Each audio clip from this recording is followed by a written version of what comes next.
A Câmara concluiu a análise do texto que estende a desoneração da folha. O projeto agora seguiu para a sanção presidencial. Essa medida contempla aqueles 17 setores da economia que mais geram emprego e estabelece uma volta gradual da cobrança a partir do ano que vem. A reportagem é da Marília Ribeiro. A conclusão pelo Congresso da votação do projeto de desoneração da folha de pagamento dos 17 setores da economia e dos municípios com até 156 mil habitantes confirmou como será a compensação pela perda de arrecadação com o benefício. Uma das fontes será o dinheiro esquecido por brasileiros em contas bancárias, consórcios e outras instituições financeiras.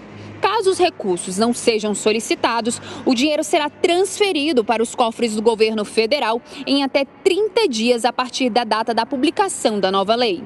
O Sistema de Valores a Receber, o SVR, tem 8 bilhões e meio esquecidos por pessoas e empresas em bancos, administradoras de consórcios e outras instituições. A consulta para saber se você tem dinheiro esquecido é feita no site do SVR do Banco Central. A partir da publicação da nova lei, o dinheiro percorrerá um caminho com vários prazos, mas segundo o projeto aprovado, ainda será possível recuperar os valores junto às instituições financeiras até o dia 31 de dezembro de 2027, mesmo após os recursos terem sido repassados para o Tesouro Nacional. A autorização de uso do dinheiro dos brasileiros para o governo conseguir cumprir a meta fiscal de déficit zero neste ano criou um impasse com o Banco Central, que pediu às lideranças na Câmara para rejeitarem o trecho que previa a incorporação dos valores. A votação teve protesto de parlamentares da oposição, mas o uso dos recursos foi aprovado. Quando o dinheiro passar para o governo, o Ministério da Fazenda terá de publicar um edital no Diário Oficial da União com a relação de todos os valores que foram recolhidos. E essa lista deverá conter várias informações, como a instituição onde o dinheiro está, a agência e o número da conta bancária. A partir da publicação desse edital, quem ainda tiver valores nessa lista terá 30 dias para contestar e pedir o dinheiro de volta.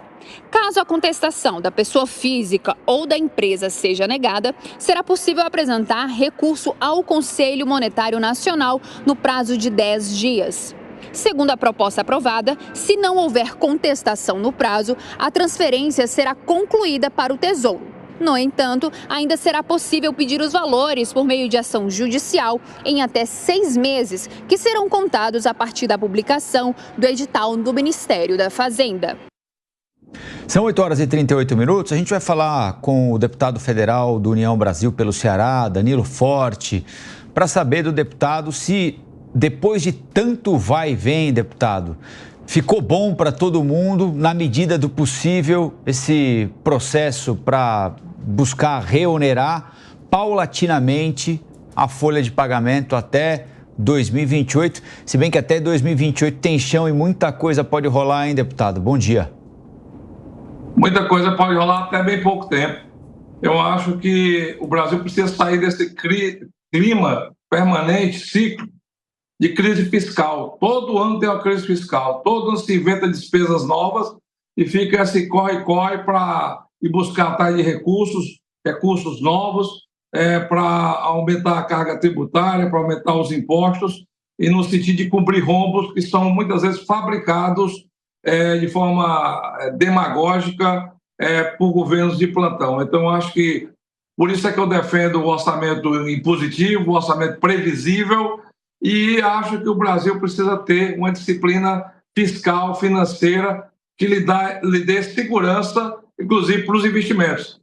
O que a gente viu agora com essa prorrogação da desoneração, em função ainda da pandemia que já passou, e nós estamos entrando em outra crise, que é a crise climática, que vai, inclusive, ter reflexo na questão do preço da conta da luz, do preço da energia, é exatamente a falta de um planejamento de longo prazo, de um planejamento estratégico. E a gente precisa mudar isso. A votação foi importante para sanar um problema imediato, um problema pontual, mas não resolve o problema fiscal do país no longo prazo. Eu acho que, inclusive, que a reforma tributária precisa ser antecipada, essa sim, para que a gente possa ter um planejamento mais dinâmico e, ao mesmo tempo, possa dar mais garantia para os investimentos.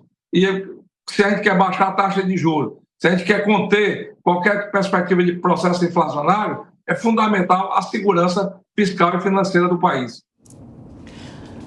Bom, talvez nenhuma das discussões de ontem que finalizaram a aprovação, pelo menos a discussão pode continuar, mas a aprovação da desoneração, deputado, tenha sido tão polêmica quanto uma das medidas de compensação para essa desoneração, que foi o anúncio da incorporação pelo Tesouro Nacional dos recursos de brasileiros esquecidos em bancos. Lá tem todas as definições nessa proposta, que ainda vai virar lei, vai ser sancionada. Vai dar um tempo para que esses brasileiros recuperem esse recurso antes dessa incorporação. Após a incorporação, também tem um longo processo para eles reaverem ou evitarem essa incorporação desse recurso, mas enfim, a oposição está chamando essa medida de compensação de confisco. Queria te ouvir sobre isso. E é um confisco. Tanto é que é dinheiro esquecido, né? Não é tributo que é pago, não é contribuição nem sequer voluntária, né? É um dinheiro esquecido, o dinheiro está lá na conta. E se alguém, por uma motivação, um problema de saúde, precisa resgatar esse dinheiro, ou alguém que teve uma amnésia, se lembrar que tem o dinheiro depois de ter sido sancionada a lei, vai ter que arcar, inclusive, com o custo para recuperar aquilo que é dela. O Supremo Tribunal ainda vai ser, com certeza, questionado com relação a isso. Mas era a forma que foi encontrada, né, para tentar ali tapar um buraco financeiro do orçamento para esse ano.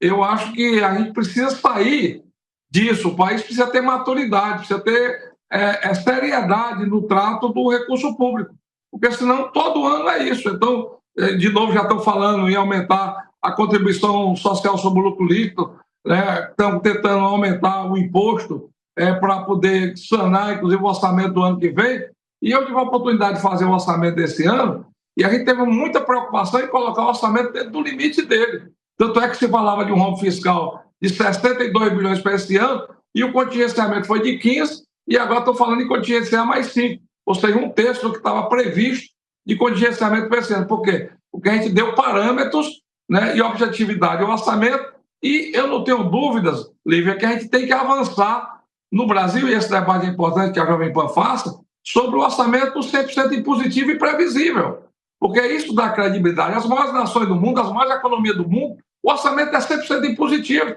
Por que é que o Brasil não se dá esse luxo? Aí, quando vai fazer o orçamento, enche de penduricalho e, durante o ano fiscal, fica se inventando despesa dentro do ano fiscal, empurrando ali despesa, que onera o bolso do trabalhador brasileiro, do consumidor brasileiro, que é obrigado a pagar mais imposto para sanar um problema de falta de planejamento do governo no exercício do mandato. Então, essas crises cíclicas que o Brasil vive do ponto de vista fiscal só vão ser sanadas quando ele tiver um orçamento responsável, transparente, previsível e impositivo, como é nos Estados Unidos e na Europa. O deputado Cristiano Vilela quer fazer uma pergunta para o senhor também. Deputado, bom dia. Tudo bom? Satisfação revê-lo. Deputado, situações como essa que nós vimos ontem, realmente de uma aprovação, no mínimo polêmica, né, com talvez um puxadinho jurídico sobre essa questão das receitas primárias, algo que claramente não é receita, tampouco primária, né?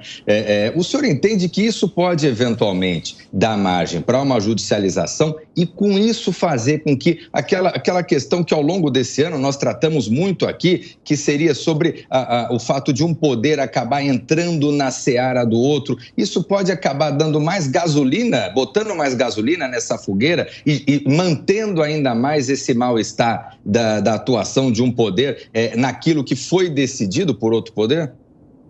Essa insegurança, essa falta de planejamento ocasiona inevitavelmente a judicialização, porque vai ter gente que vai se sentir prejudicada, inevitavelmente, né? E aí vai para o judiciário e, de novo, o judiciário vai arbitrar sobre uma situação que era da relação do legislativo com o executivo.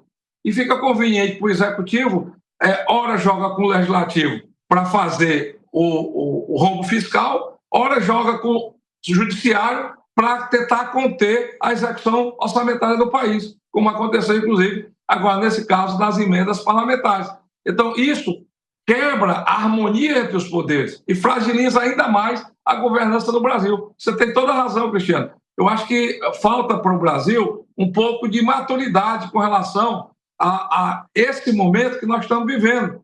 E nós precisamos sair dessa crise com um pouco de amadurecimento, que é exatamente o quê? É buscar fazer com que os poderes possam se harmonizar antes de ter que votar matérias de forma esdrúxulas como essa, porque a desoneração era necessária para reativar setores da economia que foram prejudicados durante a pandemia, sim, mas buscar recursos na poupança, muitas vezes, esquecida de alguns brasileiros e brasileiras que têm seu dinheiro depositado e que estava lá esquecido no banco, isso é muito, fragiliza muito o tecido e, inclusive, a confiança que a sociedade brasileira precisa ter no governo e nos governantes. Então, eu acho que, de novo, nós estamos revivendo um filme que vai terminar questionando pedaladas, questionando irresponsabilidades fiscais, questionando insegurança jurídica. Por quê? Porque o país alimenta isso, infelizmente.